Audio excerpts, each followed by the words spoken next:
하루 20분 성경 읽기 유진 피터슨의 메시지 성경. 오늘은 제 146일차로 에스겔 45장부터 시작합니다. 에스겔 45장. 땅 유산을 나눌 때 너희는 땅의 일부를 하나님을 위한 거룩한 공간으로 따로 떼어놓아야 한다. 길이는 11.25km, 너비는 9km가 되게 하여라. 그 땅 전체가 거룩한 공간이다. 이 직사각형 구역 안에서 성소를 위해 가로와 세로가 각각 225m인 정사각형 땅을 떼어놓고 그 주변 사방으로 22.5m를 재어 완충지대를 두어라. 이 거룩한 보호구역 안에 길이 11.25km, 너비 4.5km 되는 구역을 정해 표를 하여라. 성소와 지성소가 거기 위치할 것이다. 이곳은 성소에서 예배를 인도하며 하나님을 섬기는 제사장들의 거주구역이다. 그들의 집이 거기에 들어설 것이다. 거룩한 보호구역 북쪽으로 길이 11.25km, 너비 4.5km 되는 지역을 떼어놓아라. 그곳은 성소에서 예배 관련 직무를 맡는 레위인들의 마을을 위한 땅이다. 거룩한 보호구역 남쪽으로는 길이 11.25km, 너비 2.25km 되는 지역을 제어 도성에 속한 땅으로 떼어놓아라. 그 땅은 이스라엘 모든 가문이 공동으로 소유하는 지역이다. 중심부의 거룩한 정사각형 땅에서 동쪽과 서쪽으로 각각 11.25km까지는 왕의 몫이다. 이 땅은 동쪽으로는 요단까지, 서쪽으로는 지중해까지 이르는 지역으로 이스라엘 왕의 소유다. 나의 왕들은 더 이상 내 백성을 못살게 괴롭히거나 짓밟지 않을 것이며 각 지파에게 분배된 땅을 존중할 것이다. 이는 주 하나님의 메시지다. 이스라엘의 왕들아, 그동안 나는 참을 만큼 참았다. 내 백성을 못살게 굴고 착취하는 일을 그쳐라. 이제는 자세를 바꾸어 정의와 공의를 행하여라. 정직한 눈금, 곧 정직한 저울과 정직한 자를 사용하여라. 한 말은 언제나 18리터여야 한다. 한 되는 언제나 1.8리터여야 한다. 둘 모두의 기본 단위는 리터다. 너희 돈도 정직해야 한다. 위조지폐는 안 될 말이다. 너희가 바쳐야 할 재물은 이러하다. 너희 밀의 60분의 1, 보리의 60분의 1, 기름의 100분의 1, 그리고 이스라엘의 비옥한 초장에서 자라는 양들 200마리당 한 마리씩이다.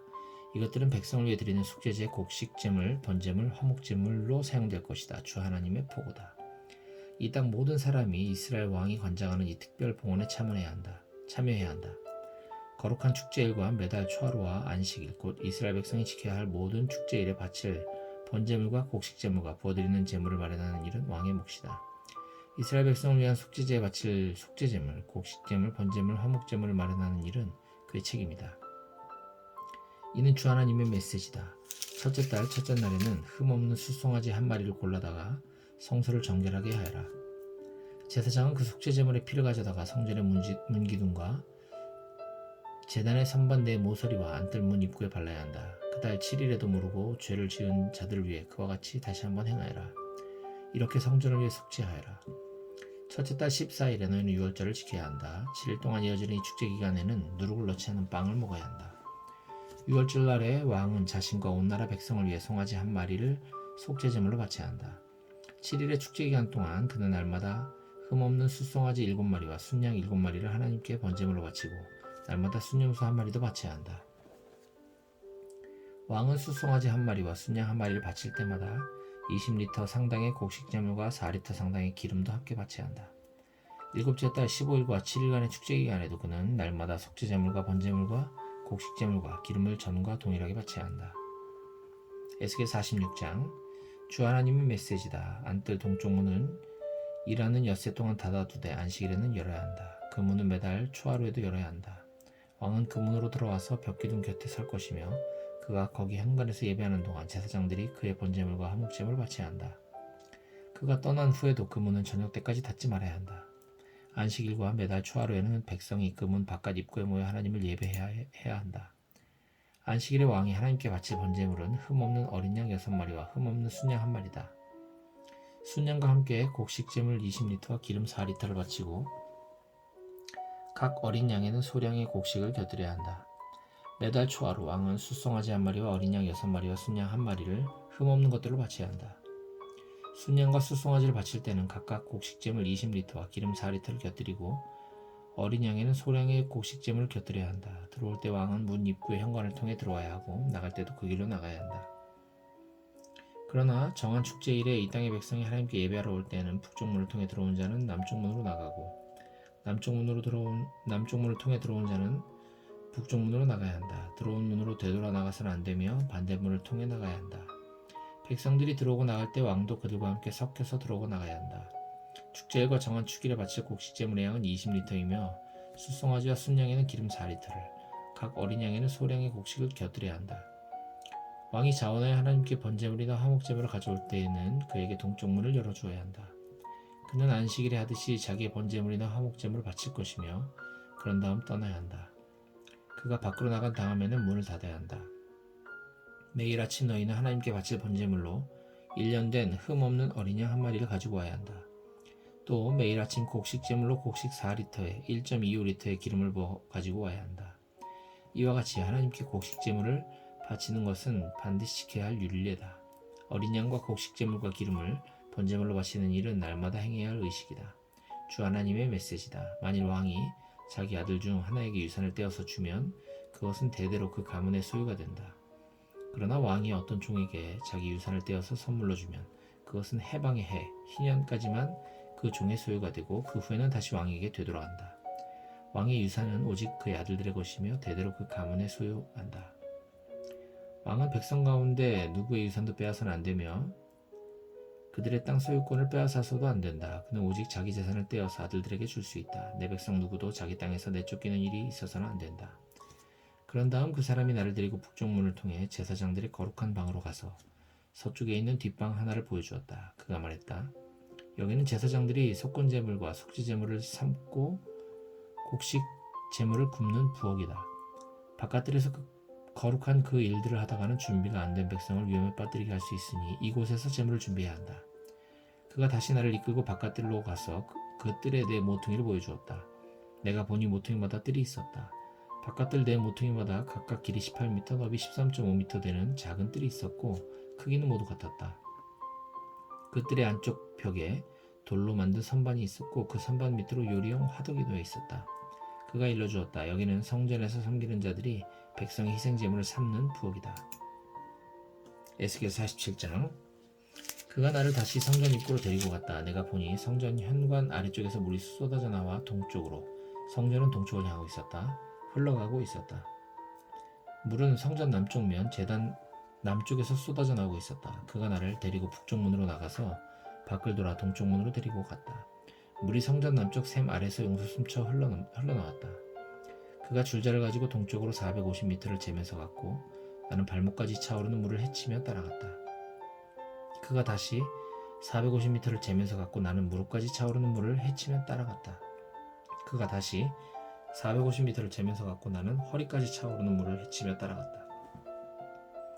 그가 다시 450m를 재면서 갔는데 이제는 물이 내 키보다 높아져 헤엄을 쳐야 했다. 물은 강물처럼 높았고 도저히 헤치며 걸어갈 수 없었다. 그가 말했다. 사람의 아들아, 잘 보았느냐? 그런 다음 그가 나를 다시 강가로 데리고 갔다. 강가에 앉아서 보니 강가 양편으로 많은 나무들이 늘어서 있었다. 그가 내게 말했다. 이 물은 동쪽으로 흘러서 아라바로 내려갔다가 물들이 고여있는 바다로 들어간다. 이 물이 바다로 흘러들어가면 그 바닷물은 새로워진다.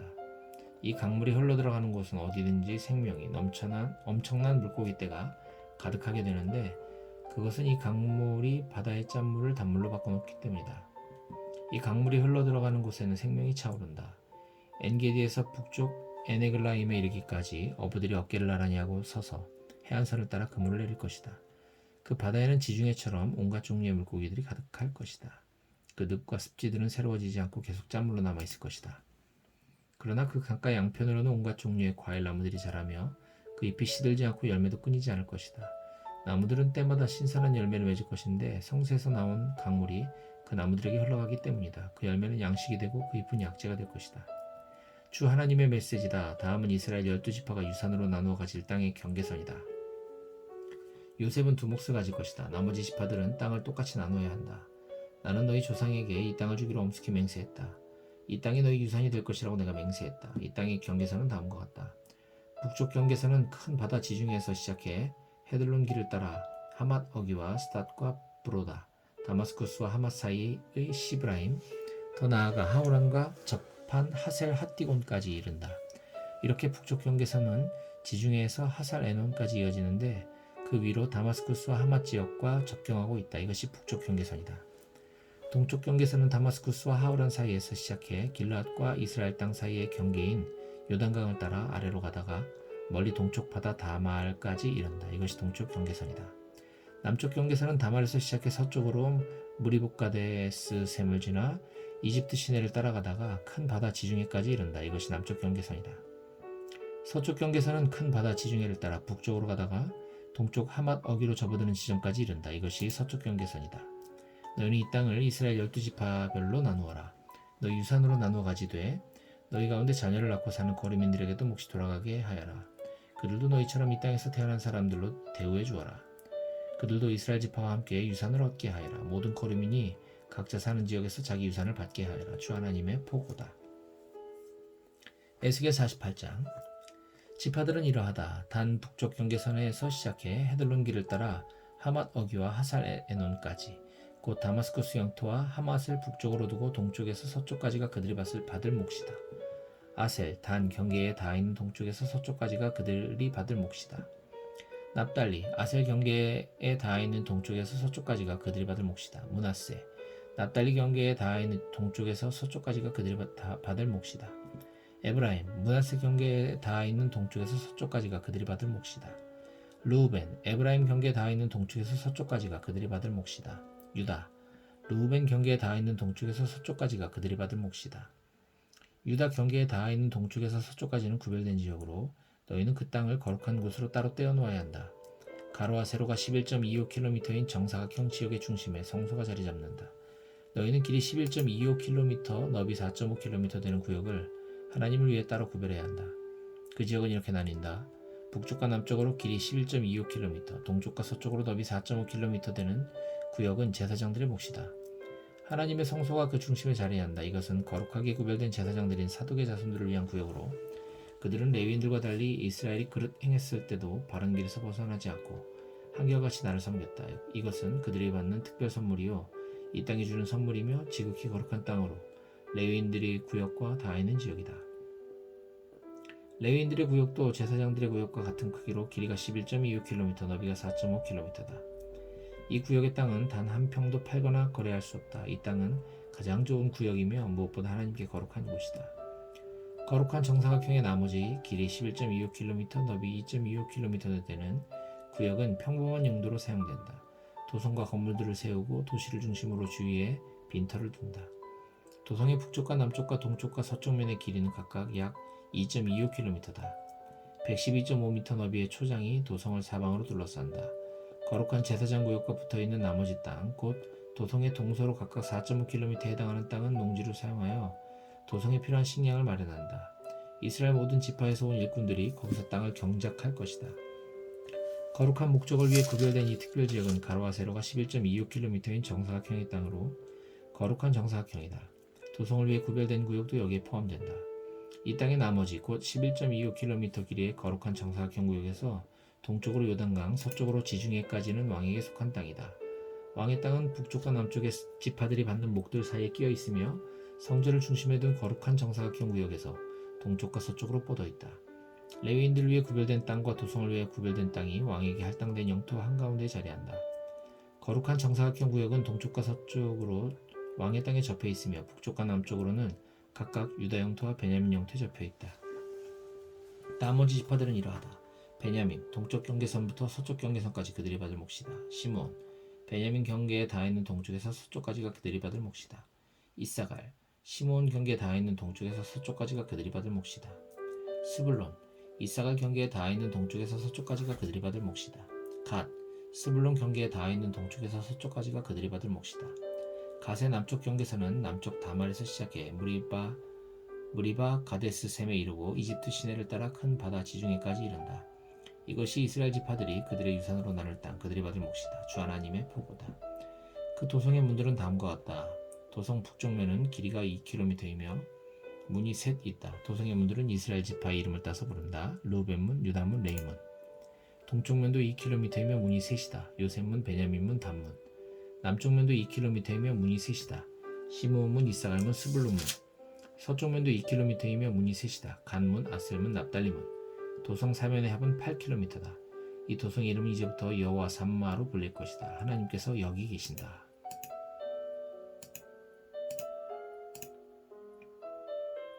다니엘 1장. 유다왕 여호야김이 다스린 지 3년째 되던 해에 바빌론 왕 느부갓네살이 예루살렘에 전쟁을 선포하고 도성을 포위했다. 주께서 유다왕 여호야김과 하나님의 성전 비품 일부를 느부갓네살의 손에 넘기셨다. 그는 왕을 포로로 잡아가면서 비품들도 함께 챙겨 고대 신할 땅인 바빌론으로 가지고 갔고 그것들을 신전 보물창고에 넣어두었다.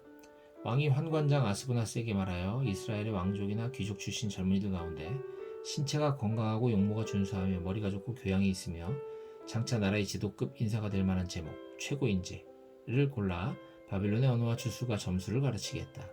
또 왕은 그들의 식단을 왕실 식단과 똑같이 짜도록 매일 최고의 음식과 최고의 포도주를 상에 올리도록 지시를 내렸다.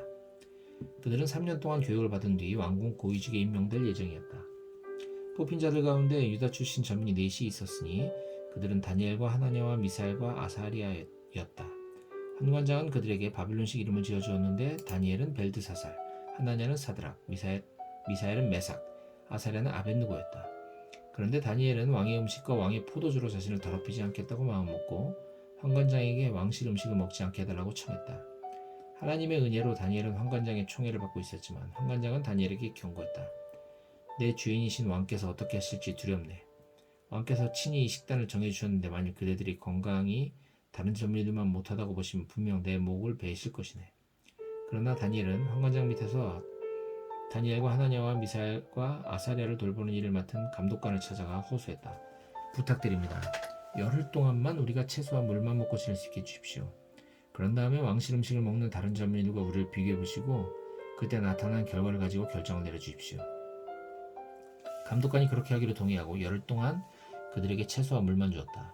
열흘이 지나서 보니 그들은 왕실 음식을 먹은 다른 젊은이들보다 더 건강하고 원기왕성해 보였다. 그래서 감독관은 계속 그들에게 왕실 음식과 음료를 먹이지 않았고 대신 채소만 주어 먹게 했다. 하나님께서 이 네 젊은이들이 높은 학식과 함께 모든 일에 뛰어난 식견을 갖게 해주셨다. 거기다 다니엘은 온갖 환상과 꿈을 해석하는 재능까지 받았다. 왕이 정한 훈련 기간이 끝나자 환관장은 그들을 느부갓네살 앞으로 데려갔다. 그들과 이야기해본 왕은 그들이 다른 모든 젊은이보다 월등하다는 것을 알아보았다. 누구도 다니엘과 하나냐와 미사엘과 아사리아에게 필적하지 못했다. 그래서 그들은 왕을 모시는 자리에 오르게 되었다. 왕은 학문에 대해서나 세상 일에 대해 그들에게 자문을 구했고 그때마다 그들이 그의 나라 모든 마술사와 주술사를 합친 것보다 10배는 낫다는 것을 깨닫게 되었다. 다니엘은 고레스 왕 1년까지 계속 왕을 모시는 자리에 있었다.